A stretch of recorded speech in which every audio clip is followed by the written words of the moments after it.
오늘 하나님의 말씀을 통하여서 모세의 결단에 대해서 함께 말씀을 좀 나누고자 합니다. 모세의 결단. 우리는 인생을 살아가면서, 삶을 살아가면서 결단을 해야 될 때가 많이 있습니다. 그런데 그 결단은 쉽게 내려지지가 않습니다. 누구나 다 마찬가지입니다. 이것을 해야 되는데, 저것을 해야 되는데, 이것이 옳은지 저것이 옳은지, 우리는 긴가 민가, 알란가 모르는가, 이것을 했을 때에 오는 효과라든지 그런 영향력이 과연 도움이 되는지 안 되는지 우리는 망설일 때가 많습니다. 특히나 성도들도 마찬가지입니다. 어떤 사업을 할 때에 이 사업을 해서 내가 성공할 것인가, 아니면 쫄딱 망할 것인가, 그러한 결단 앞에서 무엇이 될까요? 두려워하는 마음이 든다는 것입니다. 우리는 긴가 민가, 애매모호, 확신이 안 될 때가 많습니다.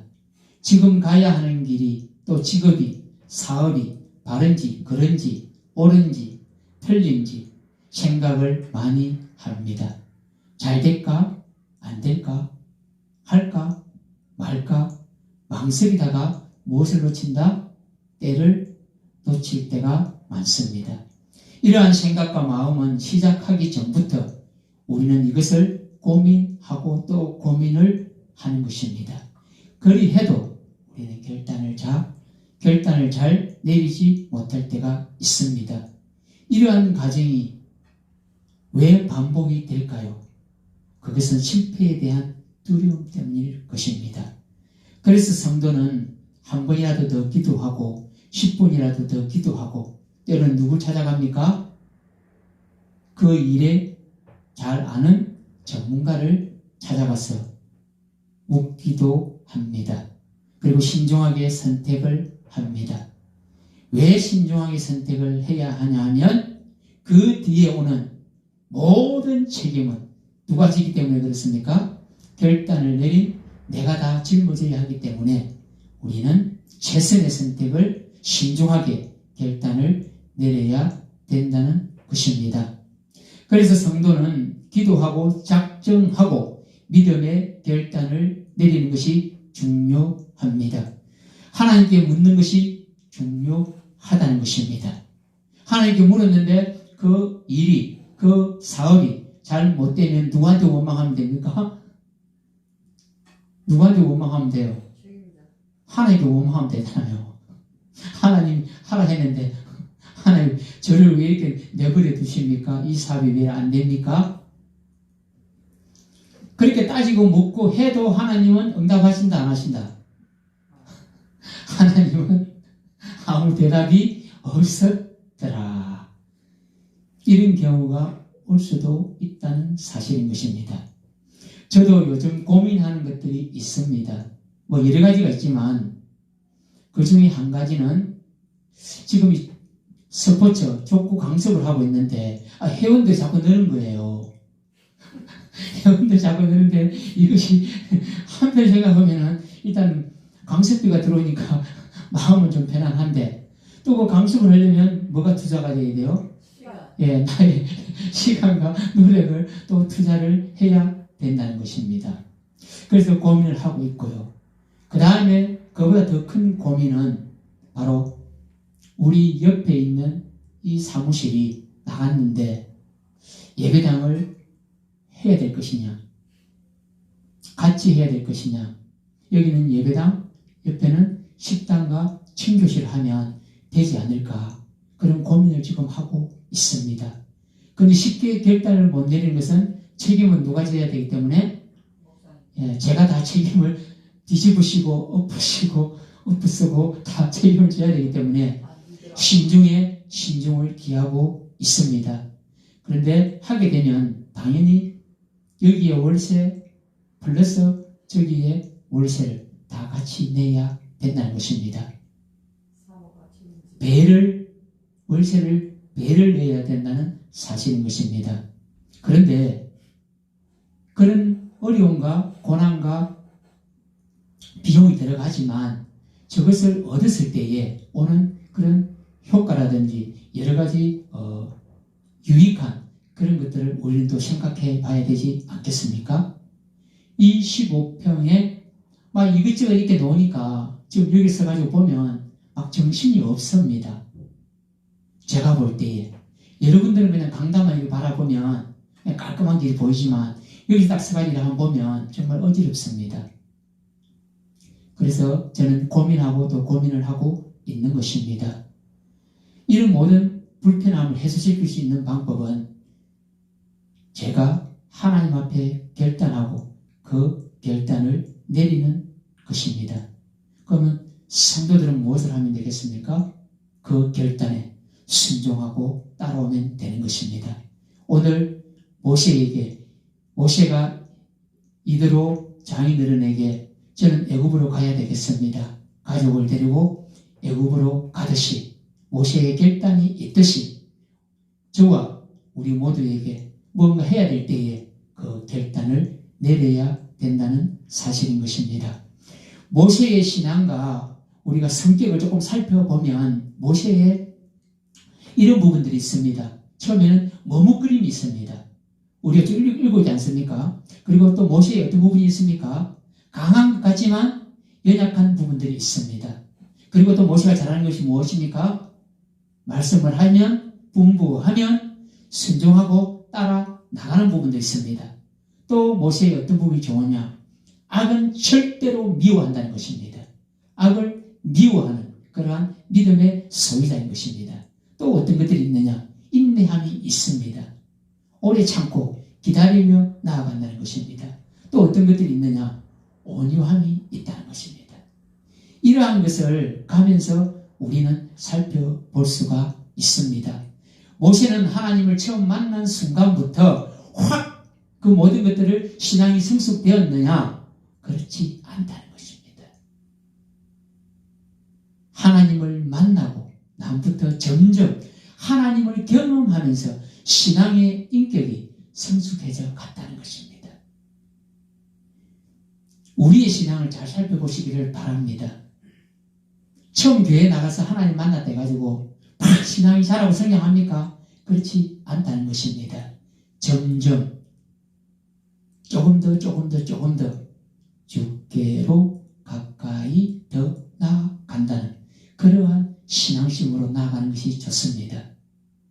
시골에 보면 지푸라기처럼 확 올랐다가 확 꺼집히는 그런 신앙 말고요. 점점 장작처럼 점점 불이 붙어서 뜨거워져서 열정으로 하나님께 나아가는 그런 모습의 인격의 소유자가 되어야 된다는 사실인 것입니다. 이렇게 성숙된 신앙 인격으로 다른 사람에게 영향력을 끼치며 하나님께 헌신하고 봉사하는 성도들이 되어야 할 것입니다. 이제 모세는 오늘 보시면 결단을 내리게 됩니다. 무슨 결단입니까? 애굽으로 가는 것이요. 바로 왕 앞에 서는 것이요. 다른 말로 하면 무엇입니까? 이스라엘 백성들을 그 노예에서, 고난에서, 아픔에서, 슬픔에서, 괴로움에서 이스라엘 백성을 해방시키고 탈출시키는 출애굽하라는 그 명령을 지키기 위해서, 명령을 순종하기 위해서 바로 왕 앞으로 가는 것이지요. 즉 오늘 말씀을 보시면 애굽으로 돌아가는 장면입니다. 바로 왕 앞에 하나님께서 분부한 명령을 그대로 말하는 것입니다. 이제는 무엇이 사라졌습니까? 지난주에 뭐가 있다고 그랬습니까? 다 까먹었죠 또. 두려움이 이제는 사라진 것이죠. 처음에 가라 하니까 모세가 아이고 나는 이쁘더라고 막 멈칫거리지 않습니까? 두려워하고 겁도 나고. 근데 지금 보면 모세는 이제 그렇지 않습니다. 18절 19절에 보면 이를 위해 우선 모세는 장인 이드로에게 애굽으로 귀환을 허락받습니다. 장인에게. 그리고 20절에서 23절을 보시면 가족과 함께 돌아오는 길에 다시 하나님께로부터 명령을 받습니다. 20절 23절 읽어볼까요? 시작. 모세가 그의 아내와 아들들을 나귀에 태우고 애굽으로 돌아가는데 모세가 하나님의 지팡이를 손에 잡았더라. 여호와께서 모세에게 이르시되 내가 애굽으로 돌아가거든 내가 내 손에 준 이적을 바로 앞에서 다 행하라. 그러나 내가 그의 마음을 완악하게 한즉 그가 백성을 보내주지 아니하리니 너는 바로에게 이르기를 여호와의 말씀에 이스라엘은 내 아들 내 장자라. 내가 내게 이르기를 내 아들을 보내주어 나를 섬기게 하라 하여도 내가 보내주기를 거절하니 내가 내 아들 내 장자를 죽이리라 하셨다 하라 하시니라. 아멘. 이 장자의 죽음은 몇 번째입니까? 10번째죠. 최종적으로 이 장자의 죽음에서 애국왕 바로는 이제 이스라엘 백성들을 싹 다 놓아줍니다.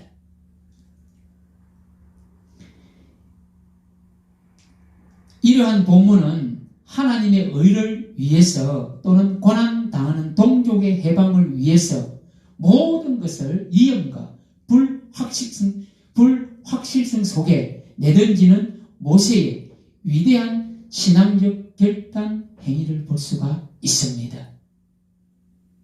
가라 하면 가야 하는 것이고 멈추라 하면 멈춰야 된다는 것입니다. 하지 말라면 안 해야 된다는 것입니다. 하라면 해야 된다는 것입니다. 누가 시키면 하나님께서. 여러분 누구나 편안하고 안일하고 위험스럽고 땀 흘리고 힘들고 이런 것들은 안 하려고 합니다. 그렇지 않습니까? 내 따뜻하게 먹고 자고 입고 싸고 하면 되는데 왜 생고생을 하게 됩니까? 할 필요가 없지 않습니까? 그런데 오늘 모세는 하나님의 말씀에 하나님의 명령에 하나님의 분부하심에 결단을 내리고 애굽으로 나가는 것입니다.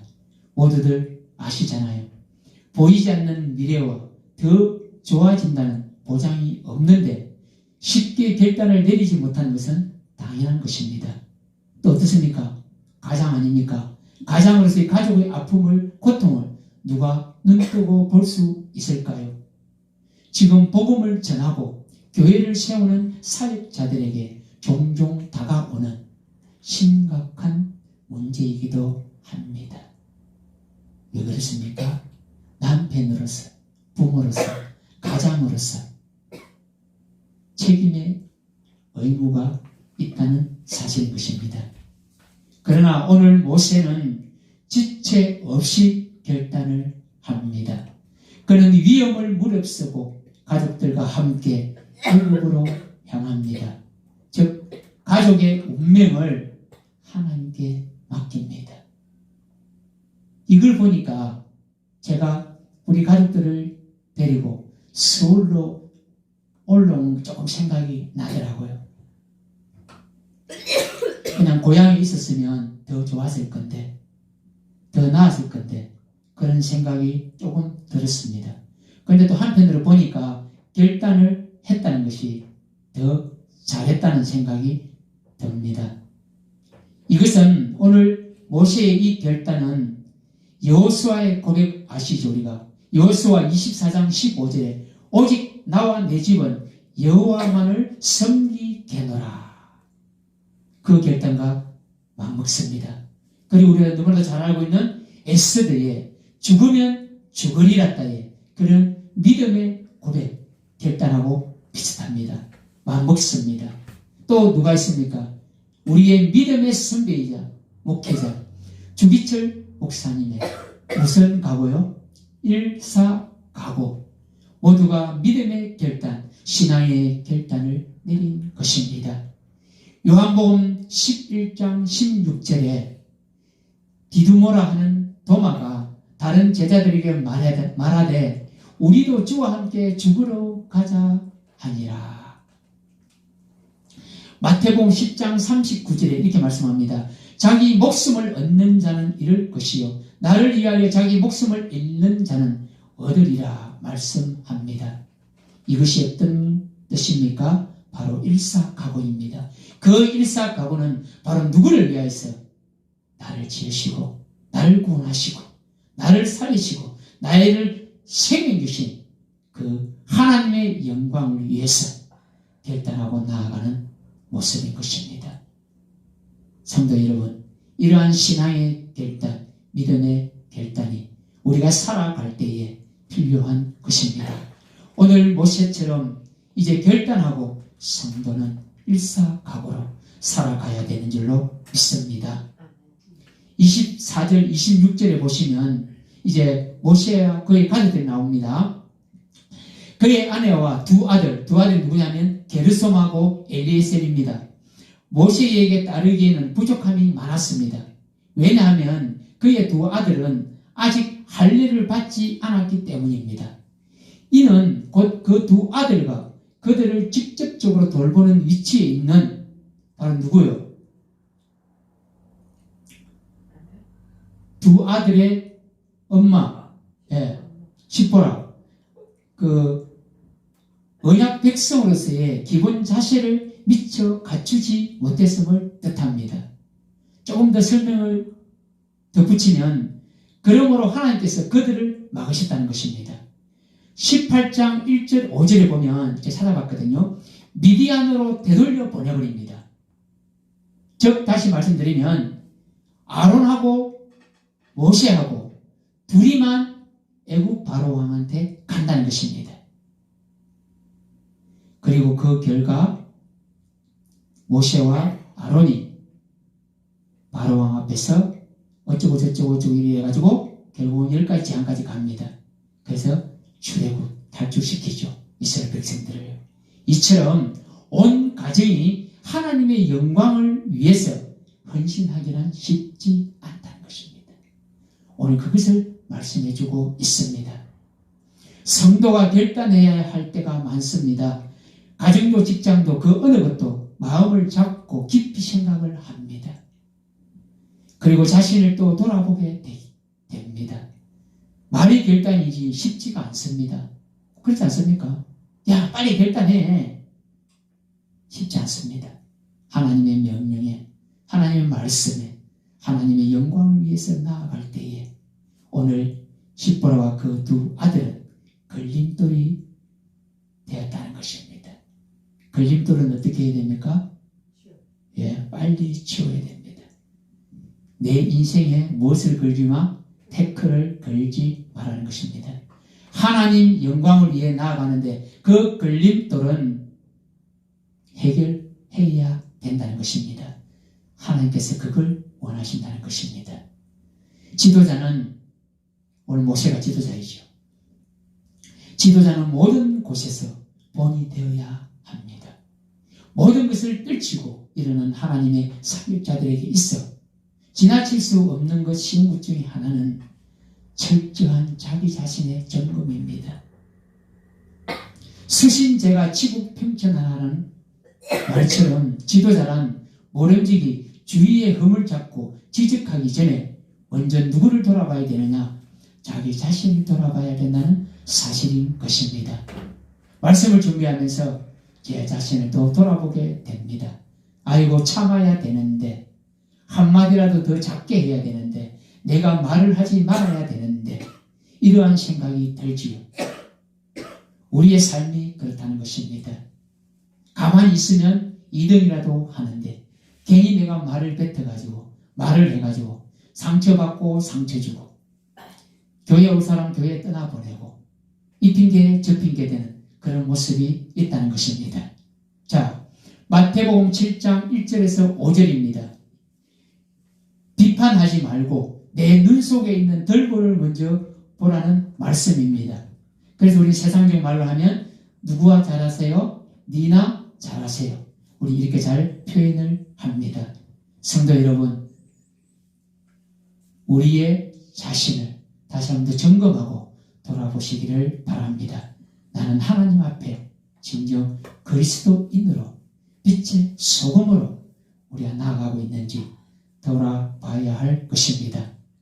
자, 본문을 살펴보면 모세는 이런 점에서 결정적인 실수를 범하였음을 알 수가 있습니다. 창세기 17장 1절에서 14절 그리고 23절 27절에 보면 본래 하나님께서는 아브라함과 언약을 맺었습니다. 언약을 맺었어요. 약속을 맺었단 말입니다. 하나님하고. 그 약속이 무엇이냐? 그 후손들에게 그 언약에 참여하게 되는 정표로서 무엇을 받아야 되냐면 할례를 요구했던 것입니다.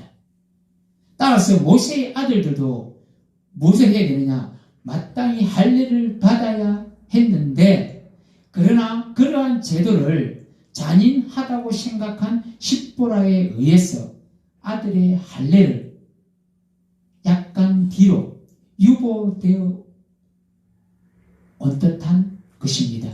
이것 때문에 애굽을 향해 떠나는 모세를 도중에 징책하심으로 자식의 할례를 시행케 하십니다. 오늘 그 내용이 나와 있다는 것입니다. 피난편이라고 하지 않습니까? 할례를 바로 시행하지 않습니까? 하나님은 무엇을 말씀하고 계십니까? 하나님께서는 이스라엘 민족 전체를 위해서 일해야 할 모세가 먼저 가정의 본이 되어 하나님의 명령에 절대 순종할 것을 강력히 요구하신 것입니다. 일단 누구에게요? 하나님께. 이는 자기 집을 다스릴 줄 모르는 자는 그보다 규모가 큰 공동체를 다스릴 수 없기 때문입니다. 오늘 모세가 당한 돌발적인 시련은 모세를 아름다운 본이 되는 지도자로 삼으시려는 하나님의 뜻으로 볼 수가 있는 것입니다. 오늘 본문 20절에 보시면 모세가 하나님의 지팡이를 손에 잡았더라 나와 있습니다. 그 지팡이는 무슨 지팡이입니까? 이적, 기사, 표적의 지팡이고 하나님이 너와 함께 하신다는 것입니다. 그래서 오늘 20절을 보시면 모세가 그의 아내와 아들들을 나귀에 태우고 애굽으로 돌아가는데 모세가 하나님의 지팡이를 손에 잡았더라. 그 지팡이만 잡고 있으면 뭐가 생길까요? 능력이 생기면서 자신감이 생기면서 힘이 생기면서 용기가 생기면서 나는 할 수 있다는 것입니다. 나는 연약하고 나약해도 하나님이 함께 하신다는 이 지팡이가 있기 때문에 모세는 과감하게 담대하게 결단을 내리고 가는 것이죠. 모세는 결단하고 애굽으로 갑니다. 그의 손에 하나님의 지팡이가 있습니다. 성도인 우리는 무엇을 가졌습니까? 돈을, 명예를, 부귀를, 건강을, 세상 것을 우리는 잡으려고 가고 있지는 않습니까? 또한 내 즐거움을 찾고 가고 웃고 떠들고 있지는 않습니까? 모세는 여러 가지 마음에서 복잡하고 두려운 마음도 있었지만 이제 결단하고 애굽으로 갑니다. 하나님께서 명령하신 분부를 이루기 위해서 나아갑니다. 오늘 우리도 결단해야 합니다. 나는 어떻게, 무엇을, 왜 해야 하는가? 누구를 위해서 결단하고 나아가야 하는가? 하는 질문 앞에 우리는 오늘 모세처럼 하나님께서 명령하고 하나님께서 분부하시고 그 모든 것에 순종하고 나아가는 결단이 필요한 것입니다. 이걸 할까? 저걸 할까? 처음에 모세가 가졌던 그런 두려운 마음이 있을 수가 있습니다. 겁나는 마음이 있을 수가 있습니다. 그러나 모세에게 지어진 그 지팡이가 있듯이 만군의 여호와 하나님, 오늘도 나와 함께 하시는 그 여호와 하나님, 나를 지키시고 나를 살리시고 나를 동행하시고 영원한 천국으로 인도하실 예수 그리스도를 이 땅에 보내주셨습니다. 바로 우리에게 주신 그 지팡이, 오늘도 살아계신 하나님의 말씀이 우리에게 있는 줄로 믿습니다. 이 말씀을 붙들고 기도를 붙들고 순종하며 나아가는 우리 도방 한사람교회 모든 성도들 되시기를 주님의 이름으로 간절히 축원합니다. 기도드리겠습니다. 오늘 말씀을 생각하시면서 다 같이 한 목소리로 함께 기도합니다.